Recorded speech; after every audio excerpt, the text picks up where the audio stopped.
নমস্কার বন্ধুরা, আমি অনিন্দিতা আপনাদের সকলকে স্বাগত জানাচ্ছি। আশা করি আপনারা সবাই খুব ভালো আছেন।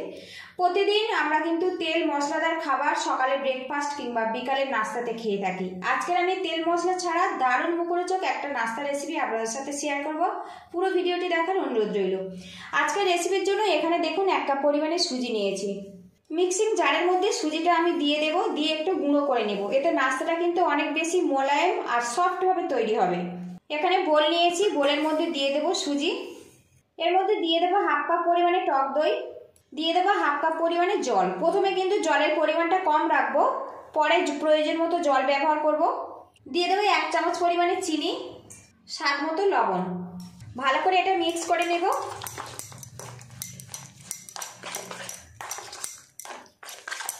এদিকে দেখুন মিশ্রণটা কিন্তু রেডি হয়ে গেছে। একটা পাত্র দিয়ে ঢেকে রাখবো, এতে সুজিটা কিন্তু বেশ ফুলে যাবে। এবার এই নাস্তার জন্য একটু সবজি রেডি করে নেব।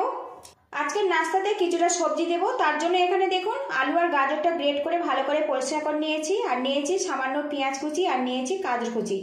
এই নাস্তাতে সামান্য সবজি দিলে খেতে কিন্তু অনেক বেশি টেস্টি হয়, সাথে কিন্তু হেলদিভাবে তৈরি হয়। প্যানটা গরম করে নিয়েছি, এর মধ্যে দিয়ে দেবো 1/2 চামচ পরিমাণে সাদা তেল।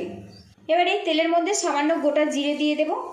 এদিকে দেখুন জিরেটা কিন্তু ফোড়ন করে নিয়েছে, খুব বেশি কিন্তু ভাজার দরকার নেই। এবারে এর মধ্যে আমি দিয়ে দেব এই সবজিগুলো, সব একসঙ্গে দিয়ে দিলাম।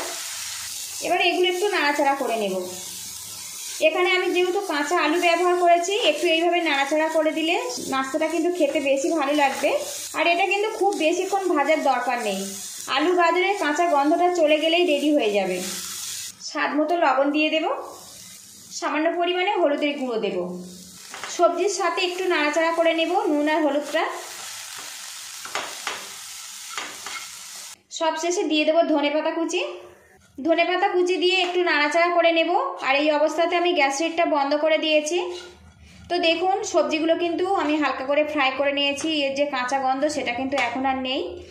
আর একটু যেহেতু আমি তেল মশলা ছাড়াই নাস্তাটা বানাচ্ছি, সবজিটা এইভাবে একটু ফ্রাই করে দিলে খেতে কিন্তু অনেক বেশি টেস্টি হবে। তো দেখুন রেডি হয়ে গেছে।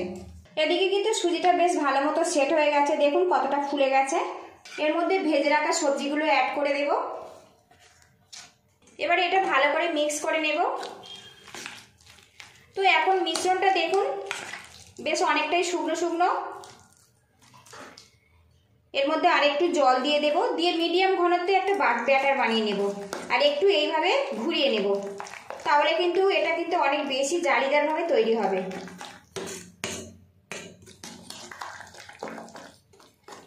আর বন্ধুরা ভিডিও শুরুতে অবশ্যই একটা লাইক দিয়ে দেবেন। আপনাদের একটা লাইক পরবর্তী নতুন ভিডিও বানাতে কিন্তু অনেকটাই উৎসাহ দেয়। আর এইরকম নিত্য নতুন রান্নার রেসিপি পেতে অবশ্যই চ্যানেলটিকে সাবস্ক্রাইব করে রাখবেন।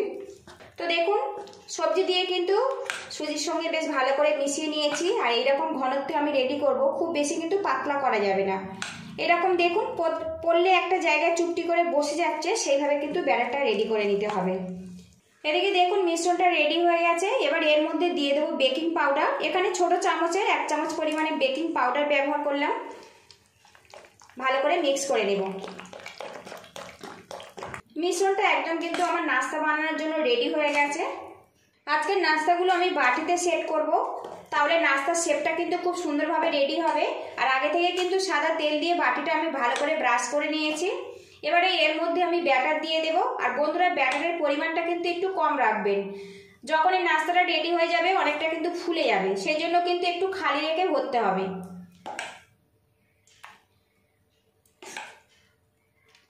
চারটে বাটিতে আমি নাস্তাটা সেট করে নেব। নাস্তাগুলো ভাপানোর জন্য প্যানে জল দিয়েছি, আর জলটা কিন্তু বেশ ফুটে গেছে। এর মধ্যে নাস্তার বাটিগুলো আমি দিয়ে দেব। সবকটা বাটি আমি সেট করে দিয়েছি। একটা পাত্র দিয়ে ঢেকে রাখবো 10 মিনিট, এতে নাস্তাটা কিন্তু বেশ ভেপে রেডি হয়ে যাবে। 10 মিনিট পরে আপনাদের সঙ্গে দেখা করছি। ঢাকনাটা খুলে নেব। আর এখন দেখুন নাস্তার ওপরটা কিন্তু ফেটে ফেটে গেছে, তার মানে কিন্তু ভিতরটা বেশ ভালো মতো কুক হয়ে গেছে। এই অবস্থাতে আমি গ্যাস লিডটা বন্ধ করে দেব। এবার এই নাস্তার বাটিগুলো নামিয়ে ঠান্ডা করে তারপরে আপনাদের সঙ্গে দেখা করছি। আর বন্ধুরা যখনই দেখবেন যে এইরকমভাবে ওপরের পোর্শনটা ফেটে ফেটে গেছে, তার মানে কিন্তু ভিতরটা খুব সুন্দরভাবে রেডি হয়েছে।